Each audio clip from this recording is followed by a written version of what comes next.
Images en direct de Paris, tout près du Petit Cambodge, qui a été le premier endroit visé par les terroristes ce soir du 13 novembre 2015. Avec moi sur ce plateau, Sébastien Boussois. Bonjour, merci d'être là.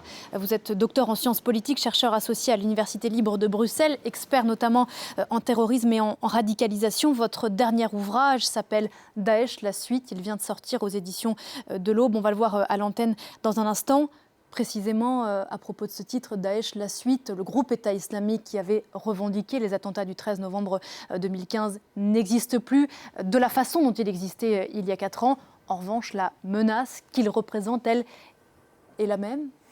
C'est tout le talent, si je puis dire, du djihadisme depuis 40 ans. On a eu Al-Qaïda, puis on a eu Daesh, et probablement qu'on aura une autre forme dans peu de temps, parce que ce terrorisme est caméléon et à chaque fois il s'adapte aux nouvelles réalités géopolitiques, à la sociologie des candidats qui sont prêts à le suivre dans cette idéologie. Et donc Daesh territorialisé, matérialisé comme un État, au-delà du débat autour de la notion d'État islamique ou pas, est tout à fait différente et a complètement changé aujourd'hui. Est-ce que ça signifie que la menace est plus faible? Absolument pas, puisque nous avons aujourd'hui une quarantaine de pays qui revendiquent des franchises de Daesh, et que ce soit au Sahel, soutenu par, je dirais, le trafic et la situation en Libye, notamment à peu près 40 000 armes qui circulent entre la Libye et le Sahel. Vous avez également la situation en Irak qui est extrêmement périlleuse, puisqu'il y a des manifestations et des attentats qui ont décuplé depuis l'offensive turque et déjà bien avant, et une situation syrienne qui promet d'être peut-être la nouvelle menace pour le Moyen-Orient, mais également pour l'Europe. Donc vous avez tous ces éléments-là qui sont extrêmement préoccupants. Et puis on peut ajouter les débats actuels en France qui ne font que renchérir et surenchérir la conviction de ces djihadistes de Daesh que la France est un pays islamophobe, que regardez, vos enfants musulmans ne sont pas intégrés, etc. Donc on est dans cette polarisation d'un côté entre cette menace djihadiste, mais également, ce que souhaitait Daesh également, susciter et créer des micro-guerres civiles au sein même de nos sociétés européennes. Et il suffit de voir ça aussi bien en Asie qu'aujourd'hui en Europe ou même au Canada. Les attaques d'ultra-droite ou d'extrême droite contre des lieux musulmans se multiplient. Et donc on est dans cette polarisation, et les menaces peuvent aussi venir des deux côtés. Attention de ne pas focaliser uniquement sur la menace djihadiste, parce qu'en attendant, ça a permis aux autres menaces de se développer. Et là, je vise évidemment les actes islamophobes, notamment sur les mosquées. Je pense à Bayonne, mais je pense aussi à Québec, ou ce qui s'était passé au Sri Lanka à Pâques. Le lien, Sébastien Boussoir, entre les hommes qui ont semé la mort ce soir-là dans les rues de Paris, c'est la Syrie. Ils y sont tous passés dans les rangs du groupe État islamique, sauf Salah Abdeslam, qui est le seul encore vivant du commando meurtrier de novembre 2015.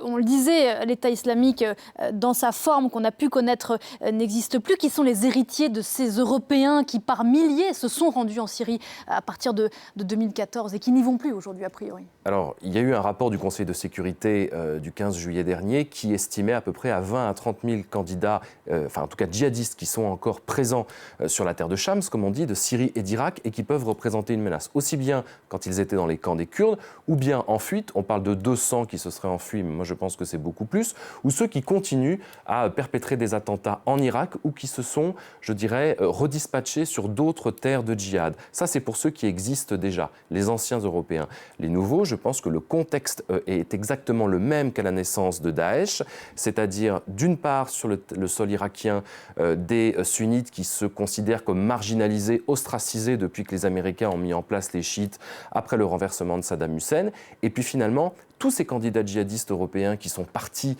au nom d'un certain idéalisme en 2013-2014 sont partis pour délivrer leurs frères syriens musulmans du méchant Bachar al-Assad qui, si je ne me trompe pas, est toujours là et qui a aujourd'hui un pouvoir beaucoup plus renforcé même qu'en 2013, avec notamment l'appui des Russes. Je pense aussi que de nombreuses vocations risquent de se déclencher dans le contexte qu'on a aujourd'hui, pas uniquement des musulmans, mais ce qui s'est passé, qu'on a constaté depuis 2015-2016, une multiplication des profils de convertis, des femmes extrêmement idéologisées, et donc on voit que Daesh a brassé beaucoup plus large que le terreau initial, c'est-à-dire les jeunes musulmans issus de familles discriminées aux conditions économique et sociale défavorable. Non, Daesh a réussi à attirer à peu près 20 à 30 000 personnes qui ont quitté l'Europe pour cette idéologie de mort.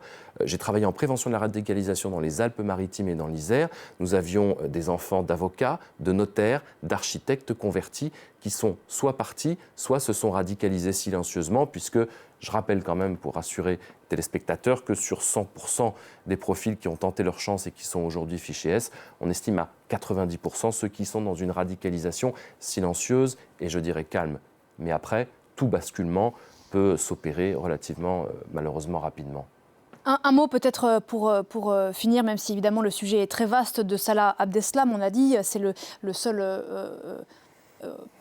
encore vivant de cette soirée du 13 novembre 2015. D'ailleurs, ce qu'il a fait ce soir-là n'est pas clair. Il y a encore des zones d'ombre. Il est toujours, évidemment, en prison. Il sera au cœur du procès qui doit s'ouvrir ici en France en 2021. Que peut-on attendre de celui qui, jusqu'ici, a toujours gardé le silence ? Je crois qu'il continuera à garder le silence, mais je pense qu'il faut aller au-delà et relancer des véritables débats de fond. Je discutais hier avec Samia Maktouf, qui est avocate des familles de victimes en France. J'ai également participé à un ouvrage entre Georges Saline, dont la fille malheureusement est décédée au Bataclan, et Asdin Amimour, dont le fils était un des terroristes. Je ne crois pas qu'on puisse tout focaliser, même si l'instruction est close, tout focaliser sur Salah Abdeslam, qui est probablement une roue de secours, qui était probablement un des plus médiocres, y compris avec une idéologisation, je pense, relativement faible. Et dans son acte, effectivement, de s'être retiré, d'avoir jeté sa ceinture explosive, c'est, si je puis dire, défilé. C'est tout le débat autour de ce type de procès-là. Est-ce qu'on peut réfléchir à une notion de crime contre l'humanité pour éviter de banaliser le terrorisme? Est-ce que ça doit partir de France et avoir des conséquences sur des autres pays? Je crois que la simple focalisation sur Salah Abdeslam, qui prendrait pour l'ensemble de la filière, à Baoud, à Brigny et tous les autres, et également côté belge, puisqu'il y avait des connexions, est à véritablement réfléchir si on peut trouver une condamnation plus importante, entre guillemets, qu'une simple condamnation du seul que nous avons sur lequel nous pourrions nous acharner et en tout cas avoir toutes les raisons. Je crois que les familles veulent autre chose, quelque chose pour l'exemple, quelque chose de beaucoup plus important. Nous aurons 300 avocats. C'est véritablement l'un des plus grands procès que la France ait eu à organiser, y compris logistiquement parlant. Est-ce que cet homme-là mérite tout cela? Non. Est-ce que l'on doit réfléchir au-delà pour avoir probablement une portée mondiale, y compris pour tous les autres attentats, puisque tellement d'autres attentats ont lieu chaque jour avec, sans parler de comparaison de chiffres, mais avec beaucoup plus de morts? Je crois que la France peut être cet exemple-là. Elle a vécu son 11 septembre 2001 à ce moment-là. Elle peut encore essayer, je dirais, pour contrebalancer certains débats parfois un peu stériles, pour montrer cet exemple et faire de ce procès un procès exemplaire qui puisse influencer un certain nombre d'autres pays dans le monde. Procès qui est censé se tenir en 2021. Merci beaucoup Sébastien Boussa d'être venu ce matin sur ce plateau. Je rappelle donc ce livre, celui qui vient de sortir, Daesh, la suite, aux éditions de l'Aube, et donc celui à venir au mois de janvier, ce livre d'entretien entre le père de l'un des terroristes du Bataclan, me semble-t-il, et le père de l'une des jeunes filles qui a été tuée ce soir-là. Merci beaucoup et à bientôt sur ce plateau. Voilà ce que l'on pouvait dire à cette heure sur ces commémorations qui se poursuivent. Je vous rappelle que la délégation, composée notamment par le ministre français de l'Intérieur et de la Garde des Sceaux, va se rendre devant les terrasses qui ont été visées ce soir-là à Paris, au Bataclan et à la mairie du 11e en cette journée de commémoration.